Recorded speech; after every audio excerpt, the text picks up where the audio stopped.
Hey, this is Scott with Spontaneous Audio Devices, and we're here at Blackbird Studios in Nashville, Tennessee. We're about to be joined by our friend and legendary Nashville bassist, Michael Rhodes. Michael is one of the top bassists in town. He's featured on everybody's albums, and he's going to join us to demo how he uses the Son of Kong on a daily basis.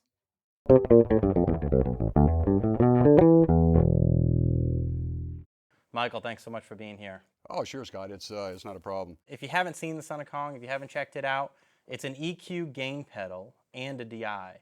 Seemingly simple on the outside and can be simple to use, but it's a little bit more complex and really rewards the person who will seek to kind of find their sound within it. I totally echo that sentiment because, at first, cursory usage, it's like, okay, it does this, and the tendency is to and we'll talk about this in a second, but yeah, the more I get into it, I realize how subtle it is and how really kind of limitless it is and how intelligently designed it is. Wow. So what I can do is I can show you what I figured out about it, and I've just scratched the surface. Well, that'd be great. Yeah. Yeah, why don't we start with something that, kind of a generic tone or something that you use this for when you're approaching a track. Okay, so this is the Kong disengaged. This is one of my favorite bass, Fender bass with flat wound strings on it, So let's put this guy in, take it out of bypass. Now I've got it's really not in service right now because I'm not enacted any of the EQ. Correct. But it still sounds richer. Now I think it could be just the quality, the transformer, Part of the electronics is just that it does bring a detail and a depth to the sound that wasn't there again. You hear that? I do. Let me just say to everybody out there, if you're watching this video on a laptop or on an iPhone, do yourself a favor, go pick up a pair of headphones, plug it in, because we're going to be dealing with some nuanced sounds and really want to be able to hear the detail in this. So my first thing is like, well, I'm going to boost the bass. I'm on the bass, frequency selector, and then now consequent to all this, and that's good, right? Yeah. I mean, you can get really crazy really quick, because this thing, it doesn't take much, man. It's a very powerful spice. But what I figured out since then is my intention was to create more bottom, right? Well, let's try this. Let's narrow this a little bit. Let's narrow the bandwidth a little bit, go up to a higher frequency, and cut it. Right.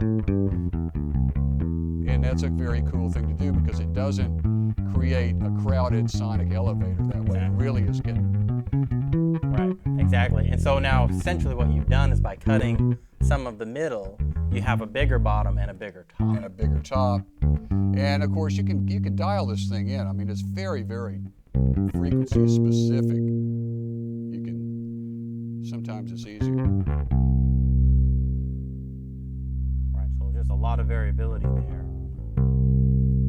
And anyway, so that was me sort of overcoming my tendency to want to add more. More is not necessarily always better. That's correct. It's like, okay, and that's kind of EQ 101. Like I said, All right. Well, that's kind of cool right there. And what you're doing is you're still on the bass frequency selector, but all the way at the top of the frequency sweep here, which is somewhere around 800 hertz or 1K, and getting this really kind of a nose on it. Yeah, you can kind of get into a jazz. I mean, this is a P bass, and you can kind of get into jazz bass, bridge pickup frequency. Or that kind of, nosy kind of. And the other thing is, what I figured out is like, you don't have to use it on the bass clef all the time. I mean, that's the way it's described as a bass clef and a treble clef. And you can get up into, you can leave the bass relatively alone, and then get up into some of the unwanted frequencies of a bass and cut them. So you're saying you use this as a chirp killer on some pickups? Exactly. And while I don't have it now, particularly with piezo pickups, I find that there's an upper frequency a higher frequency that's annoying, and so you can really dial it out. You know, you can find offensive areas and dial them out, as well as finding friendly areas and dialing them in. So because it's so contextual that you know, when one finds oneself in a situation, it's like, I want, you know, that's not really what this track needs. This needs a little bit more than what a tone knob can do. You can really dial in what you want, you know, and you know, so, and you can get the total dub, you know, dub thing going on, man. It's crazy, you know, if you want to really, you know, I mean, and what this thing does to me is it's an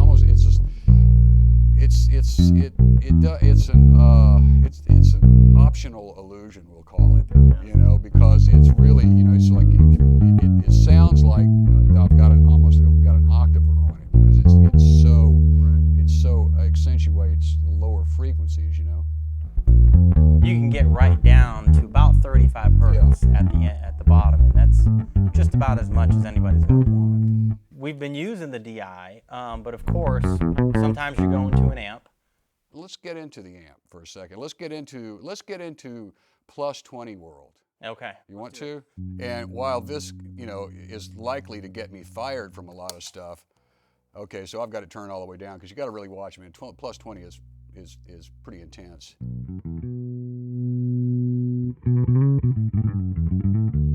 And so we'll get down into finding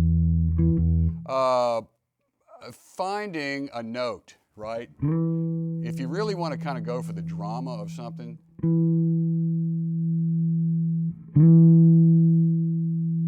we found it.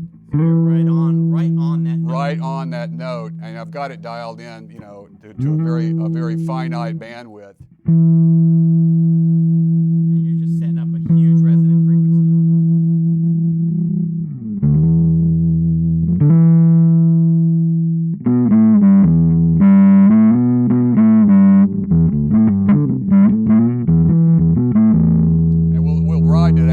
So it's not so specific, and I know I'm probably killing the level here, but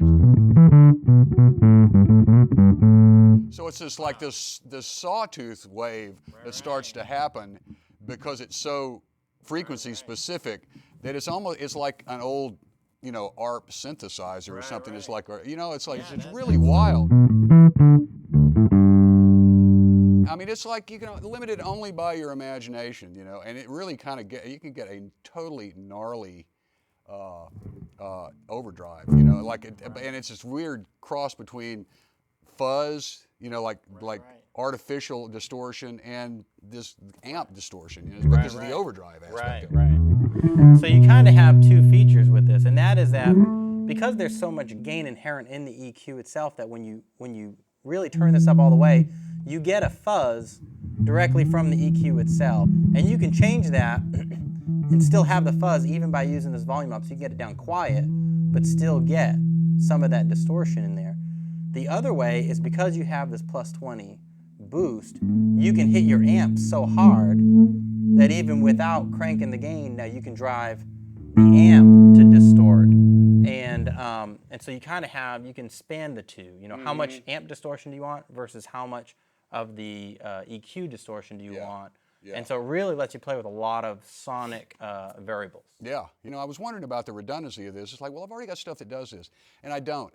I mean, as I'm discovering, this is unique. Right. You know. Right. You know, despite what I may have thought earlier. Right. And, you know, and I'd like to dispel that, you know, you know, that preconception. It's like, well, I've got an EQ, I've got a parametric EQ, I've got the little thing, and it's like, no, you don't. Right. You know, so. Well, Michael, I sure appreciate you coming in and helping us out and taking the time, and especially the fact that you're out there using it and enjoying it, and it's fulfilling a need for you. So. We really appreciate it.